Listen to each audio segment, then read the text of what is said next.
అసలు పుట్టించకుండా ఉంటే బాగుంటారు కదా.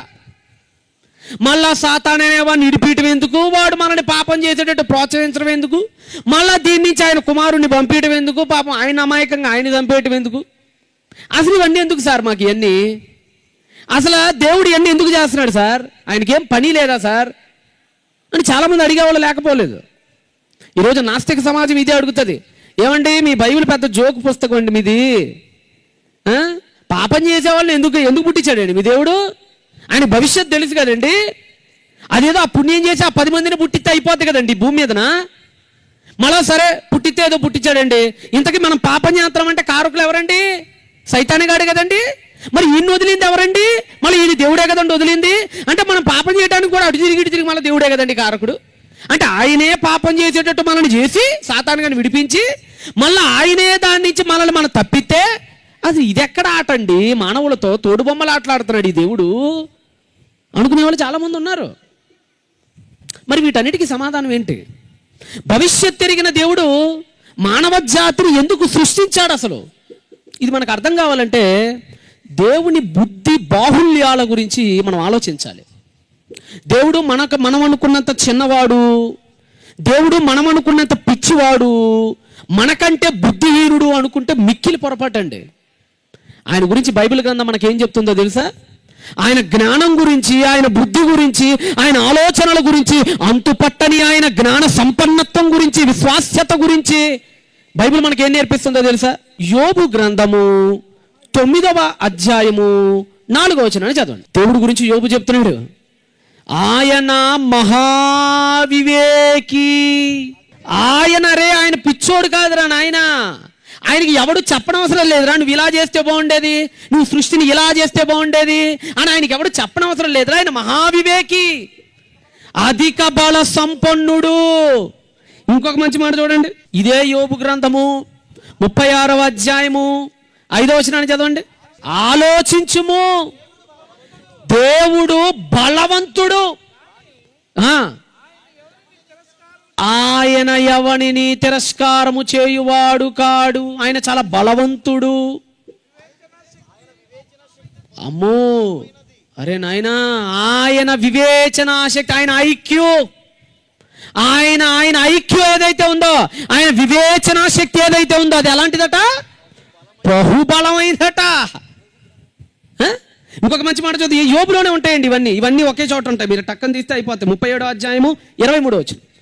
సర్వశక్తిమంతుడగు దేవుడు, మహత్యము గలవాడు, ఆయన మనకు అగోచరుడు. అగోచరుడు అంటే అర్థం తెలుసా?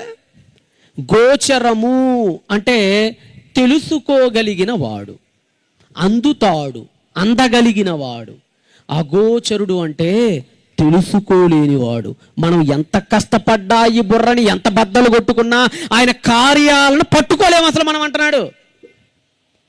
అంటే దేవుడు చాలా తెలివైనవాడని, ఆయన అగోచరుడని, ఆయన ఆలోచన అత్యంత శక్తివంతమైనదని బైబిల్ గ్రంథం చాలా స్పష్టంగా తెలియజేస్తుంది. మరి అలాంటి దేవుడు ఎందుకు ఈ భూలోకాన్ని ఇలా నిర్మించాల్సి వచ్చింది? మనలో కొంతమందికి ఇంకొన్ని ఆలోచనలు వస్తాయి. ఏంటో చెప్పంటారా? సరే సార్, దేవుడు చాలా తెలివైనవాడు అంటున్నారు కదా సార్ మీరందరూ, మరి ఆ దేవుడు ఆ సైతాన్ అనేవాడిని పుట్టినప్పుడే సంపేత్తి అయిపోయేది కదా. మీకు ఎప్పుడైనా వచ్చింది ఈ ఆలోచన? ఇప్పుడు ఆ సైతాన్ గడు ఎవడో పుట్టాడు అంటున్నారు కదా, దేవుడిపై తిరుగుబాటు చేశాడని అంటున్నారు కదా, ఆ రోజే వాడిని వేసెత్తి అయిపోయేది కదా. అసలు ఈ తిప్పలన్నీ ఉండేవి కాదు కదా. ఆ రోజే వాడిని నాశనం అయిపోవని ఒక మాట అంటే అలా బూడిద కుప్పలా పడిపోయేవాడు కదా, నాశనం అయిపోయేవాడు కదా. మరి అలా ఎందుకు చేయలేదు? ఎంత తెలివైన దేవుడు. మరి ఆయన కుమారుణ్ణి చంపుకునే అంత తెలివి తక్కువడైపోయాడు మీ దేవుడు. లేకపోలేదు, ఎన్నో ఆలోచనలు వస్తాయి మానవులుగా మనకి, ఎన్నో తలంపులు వస్తాయి మానవులుగా మనకి. కానీ దేవుడు తెలివి గురించి మీకు మాట చెప్తాను. దేవుడు ఎలాంటి వాడో, ఆయన మైండ్ సెట్ ఎలాంటిదో మీకు కొన్ని ఉదాహరణలు చూపిస్తా. ఇప్పుడు దేవుడు ఎలాంటి వాడు అంటేనండి, ఏది జరిగినా జాగ్రత్తగానండి, ఏది జరిగినా అది మంచి కానీ చెడు కానీ, పాజిటివ్ కానీ నెగిటివ్ కానీ, ఏది జరిగినా సరే దానిని తనకు అనుకూలంగా మార్చుకొనగలిగిన వాడు మన దేవుడు. సమస్తాన్ని అది ఏదైనా సరే, దేన్నైనా సరే తనకు అనుకూలంగా లాక్కొని వచ్చి తన ప్రణాళికనే ముగ్గులో కూర్చోబెట్టగలిగినోడు మన దేవుడు. అపొస్తలుడైన పౌలు ఫిలిప్పీలకు పత్రికను రాస్తూ 3వ అధ్యాయంలో మంచి మాట అన్నాడు చూడండి. 3:21 ఫిలిప్పీలకు అపొస్తలుడైన పౌలు రాసిన పత్రిక 3వ అధ్యాయము 21వ వచనాన్ని చదవగలరా ఒకసారి? సమస్తాన్ని, అది ఇది అని తేడా లేదు, సమస్తమును తనకు లోబరుచుకొనగలిగిన దేవుడు. దేవుడికి శక్తి ఉందట, దేవుడికి శక్తి ఉందట. ఆ శక్తి ఏంటో తెలుసా? సమస్తాన్ని తనకు చిటుక వేసి లోబరుచుకుంటాడట, చిటుక వేసి లోబరుచుకుంటాడట. అంటే దేవుడు ఒక ముగ్గు గీశాడా, అది ఏదైనా సరే ఆ ముగ్గులోకి వచ్చి పడాల్సిందే, అక్కడ తప్పించుకోలేదు ఆయన రాత నుంచి. అది ఏదైనా ఆయన లోపరుచుకుంటాడట. మీకు ఉదాహరణ చెప్తాను, దేవుడు తెలివి ఎలా ఉంటుందంటే మీకు ఉదాహరణ చెప్తాను. ఇప్పుడు ఒక ఇల్లాలు ఉందండి, ఒక ఇల్లాలు. మీరే ఉన్నారు, నా అక్కలు చెల్లెళ్ళు తల్లులు చాలామంది ఉన్నారు. మీరందరూ ఇల్లాలు, హౌస్ వైఫ్స్, ఒక వ్యక్తికి భార్యలు. పొద్దున్నే మనం అప్పుడప్పుడు పాల ప్యాకెట్ తెచ్చుకుంటాం ఇంటికి కదా, పాల ప్యాకెట్ తెచ్చుకుంటారు. పాల ప్యాకెట్ తెచ్చుకొని పాలు టీకో కాఫీకో కాగబెట్టుకుంటారు పాలని. ఈ పాల ప్యాకెట్ తెచ్చుకొని స్టవ్ మీద కాగబెట్టుకున్నప్పుడు కొన్నిసార్లు పాలు ఇంక ఇరిగిపోతాయి. ఇరిగిపోతాయి అంటే మీ భాషలో పగిలిపోతాయి. ఏమంటారు మీ వైపు అదేనా అనేది? పగిలిపోతాయి అంటారట. పాలు పగిలిపోతాయి, మా వైపు ఇరిగిపోతాయి అంటారు. స్పాయిల్ అవుతాయి అంటారు ఇంగ్లీష్లో అయితే. మిల్క్ స్పాయిల్ అయిపోతాయి, పాడైపోతాయి, చెడిపోతాయి. అర్థం ఏంటంటే చెప్పాలంటే చెడిపోతాయి పాలు. కొన్నిసార్లు మీకు ఎప్పుడైనా పాలు చెడిపోయాయి అమ్మ? మీకు ఎప్పుడైనా మిమ్మల్ని అడుగుతున్నా తల్లులారు ఇక్కడ, సార్ మేము పాల ప్యాకెట్లు అప్పుడప్పుడు తెచ్చుకొని కాగబెట్టుకున్నప్పుడు మా పాలు చాలాసార్లు చెడిపోయినాయి సార్ అన్నోళ్ళు ఒకసారి చేతులు పైకి ఎత్తండి అమ్మా. ఏంది చాలామంది ఎత్తేసారు, చాలామంది పాలు చెడిపోయినాయి కదా. రైట్. చెడిపోయిన పాలను కాస్త తెలివి లేని ఇల్లాలు ఏం చేస్తుందంటే తీసుకెళ్ళి పడేసిద్ది, కాలువలోనో ఆ సింకులోనో పడేసిద్ది. ఏం చేసింది ఒకసారి వీడియో చూడండి మీరు. తీసుకెళ్ళి మొత్తం దాంట్లో పడేసింది. అదిగోండి, ఎందుకంటే ఇరిగిపోయినాయి. అదిగోండి చూసారు, ఇరిగిపోయినాయి పాలు, ఇరిగిపోయినాయి. తెలివి లేని ఇల్లాలు ఏం చేసిద్ది అంటే ఈ పాలను తీసుకెళ్ళి కాలువలో పడేసిద్ది, ఆ సింకులో పడేసిద్ది, ఎక్కడో పడేసిద్ది. కానీ కంగారు పడిపోతుంది, అయ్యో తిట్టుకునిద్ది. ఎవడు రాస్తారు ఈ పాల ప్యాకెట్ తెచ్చింది? ఏ పడిగా అంతే కదా, మీరు మామూలు తిడతాం మనం, వాడు కాళ్ళు పడా, ఇది పాల ప్యాకెట్కి ఆడు కాళ్ళు పడిపోవాలి. ఈవిడ 10 రూపాయల పాల ప్యాకెట్ చెడిపోయిందని ఆడికి పట్టుపగిలిపోవాలి ఆడికి ఆడ. అట్లా ఉంటాయి మన తిట్లు. కంగారు పడిపోతుంటుంది. ఆ రోజు అలా తిట్టుకుంటా ఉంటుంది. ఆ షాప్ వాడిని గుర్తొచ్చినప్పుడల్లా వేసి అనవసరంగా తెచ్చాను ఆడి షాప్లో, ఈసారి వెళ్ళకూడదండి ఆడి షాప్కి అసలు. ఆడన్నీ ఇట్లాంటి అమ్ముతున్నాడు ఆడు. తిట్టుకుంటుంది, ఆ రోజంతా అశాంతిగా ఉంటుంది, ఆ రోజంతా కాస్త డిస్కంఫర్ట్గా ఫీల్ అవుతుంటుంది. ఏంది ఎట్ట తయారైంది పాలు, 10 రూపాయలు వేస్ట్, 30 రూపాయలు దండగా, 36 రూపాయలు ఎర్రపాలు ప్యాకెట్ దండగా, వీడి వల్ల అన్ని పాడిపోయిన పాలు అని తిట్టుకుంటూ ఉంటుంది. అసహనానికి గురవుతూ ఉంటుంది తెలివి లేని ఇల్లాలు, పాలు చెడిపోయినందుకు. కానీ తెలివి గల్ల ఇల్లాలు తిట్టుకోదు. పాలు చెడిపోయాయా, చిన్న చిరునవ్వు నవ్విద్దే. పాలు పగిలిపోయాయా, చాలా ప్రశాంతంగా ఉంటుంది, చాలా సమాధానంగా ఉంటుంది. ఎందుకంటే ఆవిడికి తెలుసు దాన్ని ఎలా తనకు అనుకూలంగా ఉపయోగించుకోవాలో ఆవిడికి తెలుసు. అందుకనే కంగారు పడదు. వంటగదిలో స్టైల్గా నుంచొని చిన్న చిరునవ్వు నవ్వింది పగిలిపోయిన పాల వైపు. పాలు చెడిపోయావా, పగిలిపోయావా, డోంట్ వర్రీ, నేనున్నాగా, నిన్ను ఎలా లైన్లో పెట్టాలో నాకు తెలుసులే అనుకొని ఇరిగిపోయిన పాలను ఏం చేసిద్దో తెలుసా? పన్నీరుగా మార్చిద్ది.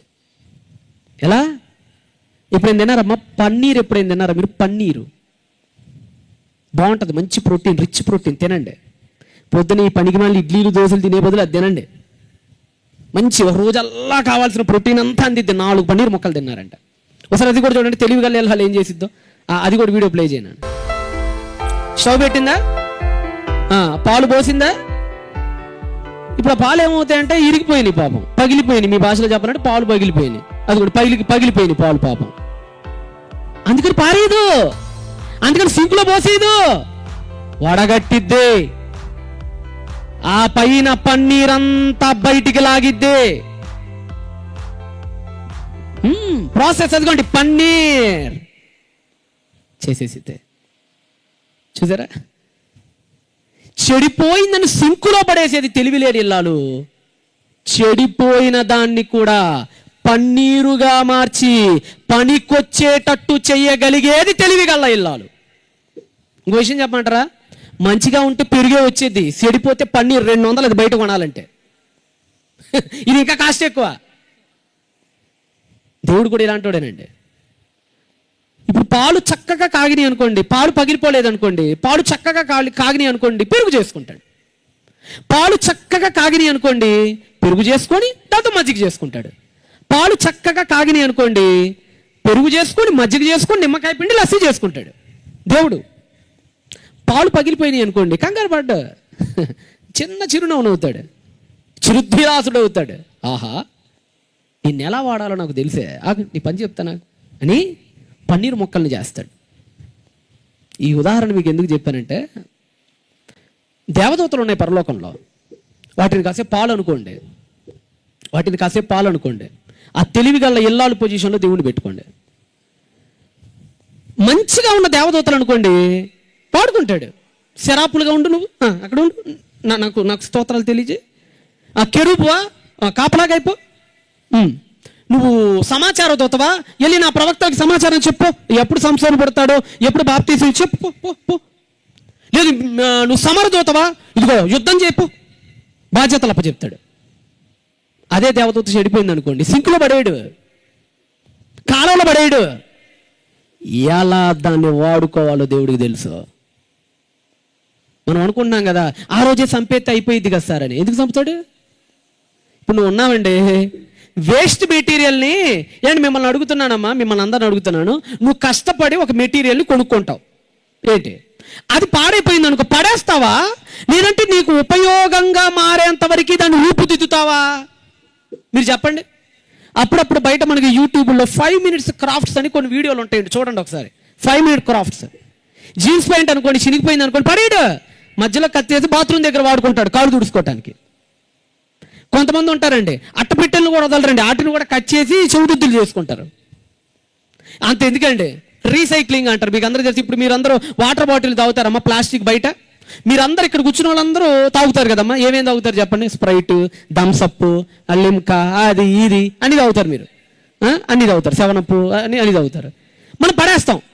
కానీ ఈ చెత్తతో కూడా, ఈ పనికి మాలిన ఈ చెత్తతో కూడా ఉపయోగపడే వస్తువుల్ని తయారు చేయొచ్చు, మీరు బుద్ధిని ఉపయోగిస్తే. ఒకసారి మీకు ఒక వీడియో చూపిస్తాను చూడండి.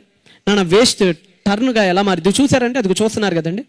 అవన్నీ ఏం లేదండి, మీరు దాగి పడేసే స్ప్రైట్ బాటిళ్ళు, మీరు దాగి పడేసే థమ్సప్ బాటిళ్ళు, మీరు దాగి పడేసే చెత్త కూల్ డ్రింకులు అన్నీ అయ్యానండి. అవి పనికిరాదు, మీ దృష్టిలో అది పనికిరాదు. కానీ తెలివిగల్లోడు ఏం చేస్తాడు చూడండి, దాన్ని ఏరతాడు.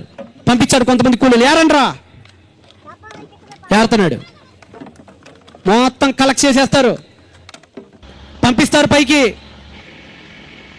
శుద్ధి చేస్తారు వాటిని. శుద్ధి చిన్న పొడుంగా మారుస్తారు. పౌడర్ అంటారు కదా, ప్లాస్టిక్ పౌడర్.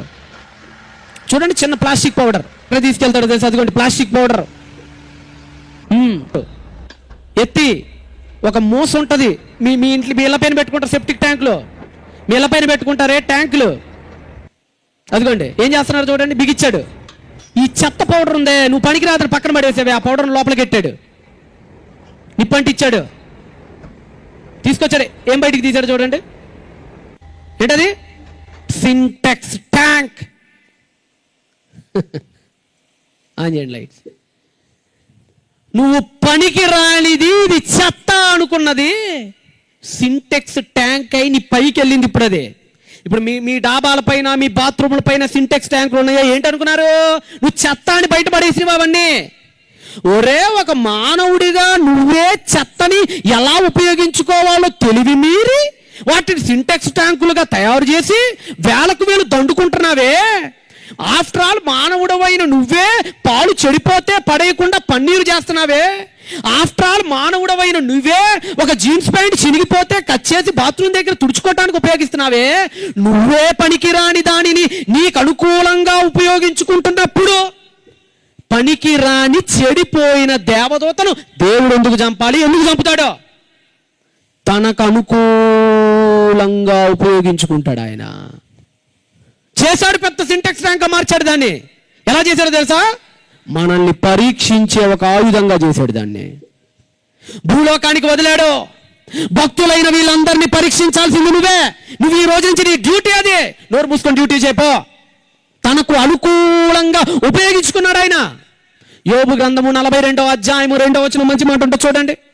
యోబు గ్రంథము 42వ అధ్యాయము 2వ వచనం చదవండి. నీవు, యోబు గారు అంటున్నారు దేవుడితో, నీవు సమస్త క్రియలను, ఏ క్రియ అయినా నువ్వు చేయగలుగుతావయ్యా, నీకు అసాధ్యమైనది ఏది లేదయ్యా. ఇప్పుడు మనం అనుకుంటున్నాం చూసావా, సైతాన్ గడు పుడితే ఆ రోజే చంపేస్తే బాగుండేది కదా అని. సరే చంపేశాడు అనుకుందామండి కాసేపు. సైతాన్ గడు పుట్టాడండి, ఆ రోజే అని చంపడేశాడండి దేవుడు. నెక్స్ట్ సైతాన్లు పుట్టరా? మీరు అనుకుంటున్నారు పుట్రని. సైతాన్ అంటే వ్యక్తి కాదు, సైతాన్ అంటే ఆలోచన. సైతాన్ అంటే ఒక వ్యక్తి కాదు, అది ఒక ఆలోచన. దేవుడికి వ్యతిరేకంగా పావులు కదిపే ఆలోచన సైతాన్ అంటే. ఈయన్ని చంపేశాడు కూడా ఇంకోటి పడతాడు. ఇప్పుడు ఉదాహరణకు మాట చెప్తానండి. రేపులు చేసిన వాళ్ళు ఉరి చేస్తున్నాడు, రేపులు జరగట్లేదా? మళ్ళా రేపులు చేస్తున్నారు. మర్డర్ చేసిన వాళ్ళని చెప్పేస్తున్నారు, ఉరి శిక్షలు వేసి. మళ్ళీ మర్డర్ చేసే వాళ్ళు పుట్టట్లేదా? పిల్లల్ని మానభంగం చేసే వాళ్ళని ఫోక్సో చట్టం వేసి ఉరి చేస్తున్నారు. అందుకని పిల్లల్ని మానభంగం చేయటం వాళ్ళు ఆగిపోయారా? మళ్ళీ పుట్టట్లేదా? చంపేస్తే అంతటితో ఆగదు. ఆలోచన అంటేనే దానికి సావు లేదు. వ్యక్తులనైతే చంపొచ్చు, శక్తులనైనా చంపొచ్చు, ఆలోచన ఏం చంపుతాం? స్వతంత్రత ఉన్నంత వరకు ఆలోచన ఉంటుంది. స్వతంత్రత ఉన్నంత వరకు ఆలోచన ఉంటుంది. ఒకవేళ దేవుడు అప్పటికప్పుడే సైతాన్ని చంపేసినా ఇంకోడు పడతాడు, ఆడిపోతే ఇంకోడు, ఆడిపోతే ఇంకోడు, ఆడిపోతే పుడతానే ఉంటారు. అది ఆలోచన అండి. ఆలోచనకు అంతం లేదు, ఆలోచనకు పరిమితి లేదు. అది ఆలోచన చావాలి ఫస్ట్. వ్యక్తిని చంపితే అయిపోదు. దేవుడు అదే అనుకున్నాడు. సరేరా ఈయన చంపేశాను రా, ఇంకో దూత తిరుగుబాటు చేయదా ఏంటి? ఆయనకి తెలుసు చేస్తారు. అందుకని ఈయన చంపకూడదు మనం, ఈయన అసలు చంపకూడదు మనం. ఈయన్ని ఉపయోగిద్దాం. ఎలా ఉపయోగించాలో అలా ఉపయోగిద్దాం. ఉపయోగించినంత కాలం ఉపయోగించి నరకంలో పడేద్దాం. నరకంలో వాడు కొట్టి మిట్టాడుతాం. వాడు చావకూడదు. వాడు చచ్చాడంటే ఏముందండి, అంతటితో అయిపోద్దండి, ఆడి జీవితం కథం అయిపోద్దండి. దేవదూతలు కూడా మిగతా ఏమనుకుంటాయంటే, ఏముంది మహా అయితే దేవుడు ఏం చేస్తాడు, మా అయితే చంపేస్తాడు, లేకుండా చేస్తాడు, ఉనికిలో లేకుండా చేస్తాడు. ఏమైంది, మన ప్రయత్నం మనం చేద్దాం సింహాసనం కోసం. మా అయితే ఉనికిలో లేకుండా చేస్తాడు, మనకేం నష్టం లేదుగా అనుకుంటాయి. కానీ నరకంలో వేసి యుగ యుగాలు తరతరాలు నిర్విరామం నిత్య లోకంలో కాల్చేస్తుంటే కదా భయం. అందుకనే దాన్ని చంపకుండా ఉపయోగించుకున్నంత కాలం ఉపయోగించుకొని తర్వాత నరకానికి పంపించేస్తాడు దాన్ని. అలా దాన్ని భూలోకానికి పంపించిన తర్వాత నీ విశ్వాసాన్ని ఎలా చెక్ చేయాలో దేవుడికి తెలుసు. ఒకవేళ పాపంలో పడిపోతే మర్రా నీకు ఏ దిక్కును చూపించాలో కూడా దేవుడికి తెలుసు. ఆ వచనాన్ని ఇంత కంటిన్యూ చేయండి. 42వ అధ్యాయం 2వ వచనం కంటిన్యూ చేయండి ఒకసారి. ఫస్ట్ కానించి చదవండి. ఫస్ట్ కానించి, నీవు సమస్త క్రియలను చేయువాడవయ్యా, నీవేదైతే ఉద్దేశిస్తావో నిష్ఫలము కానే కాదు. నాకు ఇప్పుడు అర్థమైందయ్యా నువ్వెవరో, నువ్వెంత శక్తిమంతుడవో నాకు ఇప్పుడు అర్థమైందయ్యా అంటున్నాడండి యోబు. అంటే దేవుడు మైండ్లో ఒకటి ఫిక్స్ అయితేనట అది ఎప్పుడు నిష్ఫలం కాదట. ఇప్పుడు ఉదాహరణకు మాట చెప్తానండి. యేసు ప్రభు ఉన్నాడు, ఇస్కరియోతు యోధాగాడు యేసు ప్రభుని అప్పచెప్పాడు. కొంతమంది అంటున్నారు ఈ మధ్య వచ్చి, అన్న ఇస్కరియోతు యోధాని దేవుడు నరకానికి ఎందుకు పంపాలన్నా, నాకు అర్థం కావట్లేదు. ఇస్కరియోతు యోధ అమ్మ బట్టే కదన్నా యేసు ప్రభు సిలువేసింది, అట్లానే కదన్నా మనకు రక్షణ వచ్చింది. అంటే మనకి రక్షణకు రావడానికి కారణం ఇస్కరియోతు యోధ కదన్నా. అప్పుడు ఎంత మంచి పని చేస్తున్నాడు, పరలోకంలో శభాసనాలుగా నరకానికి దోయటం ఏంటన్నా అంటున్నారు. ఈ పిచ్చోళ్ళకి అర్థం కాని విషయం ఏంటంటే, ఒకవేళ ఇస్కరియోతు యోధ యేసు ప్రభుని అమ్మకపోయినా రోమిలు వాళ్ళే వచ్చి పట్టుకొని చంపేస్తారు. ఈడు ఉంటేనేమి జరగదు. అది ఈడున్నా ఈడు లేకపోయినా దేవుడు అనుకున్న ఉద్దేశం జరగాల్సింది జరిగిపోద్ది. ఇస్కరియోతు యోధాగాడు అదే అన్నాడు కదా ప్రభు, నన్ను అప్పగించు మనుష్యుడికి ఏంటి, ఆడికి శ్రమ. అందుకని యోధాగాడు కూడా పేతురులాగా మంచోడైతే పెద్దగా వచ్చే రక్షణ ఏమో ఆగిపోదు, సిలువయాగం ఏమో ఆగిపోదు. మహా అయితే రోమిలు ఆలకాళ్ళు ఎత్తుకొని చంపేసేవాళ్ళేమో. ఎస్తేరుతో అదే అంటాడు మొర్దెకై, ఎస్తేరమ్మా నువ్వు అనుకుంటున్నావేమో నేను ఒక్కదాన్నే దిక్కు రక్షణ కానీ లేదు నువ్వు కాకపోతే రక్షణ వేరే దిక్కు నుంచి తెప్పించగలిగిన సమర్థుడు దేవుడు అని చెప్పేశాడు అంతే. అంటే దేవుడు అనుకుంటే ఏదైనా చేస్తాడు, ఎట్టించి ఎటైనా తిప్పేస్తాడు. కూర్చుంటే ఒకలా చేస్తాడు, నుంచుంటే ఒకలా చేస్తాడు, వంగుంటే ఒకలా చేస్తాడు, పడుకుంటే ఒకలా చేస్తాడు, నడిస్తే ఒకలా చేస్తాడు. ఏదైనా తీసుకొచ్చి ఆయన రాసిన ముగ్గులో కూర్చోబెడతాడు నిన్ను. దేవుడు దేన్ని ఎలాంటి దాన్నైనా తనకు అనుకూలంగా మార్చుకొనగలిగిన సమర్థుడు ఆయన. అదే అంటున్నాడు ప్రవక్త అక్కడ, అయ్యా నీవు సమస్త కార్యములను జరిగించిన వాడవు, నీ ఉద్దేశము నిష్ఫలము కాదని నేను తెలుసుకుంటుని. కీర్తనలో కూడా ఆయన దగ్గర ఉండేవాడు అమ్మేస్తాడు, ఈడేదో అమ్ముతాడని రాయలా. భవిష్యత్తు తెలుసు కాబట్టి రాయించాడు దేవుడు. కొంతమంది అనుకుంటారు అదేంటండి ప్రవచనం ఉంది కాబట్టి అమ్మేశాడు కదండి అని. అలా కాదు, ఈడు అమ్మేస్తాడు కాబట్టి ముందు ప్రవచనం రాయించాడు. రెండింటికి తేడా ఉంది. అది పోస్ట్ వ్యూనా ప్రీవ్యూనా అది కూడా ఆలోచించాలి మనం ప్రవచనాలు చదివేటప్పుడు. కాబట్టి దేవుడికి ఒక విధానం ఉంది, దేవుడికి భూమి పట్ల ఒక ఆలోచన ఉంది. మానవుడు చెడిపోతారని తెలుసు, ఈ చెడిపోయిన వాళ్ళని ఎలా రక్షించాలో కూడా ఆయనకి తెలుసు.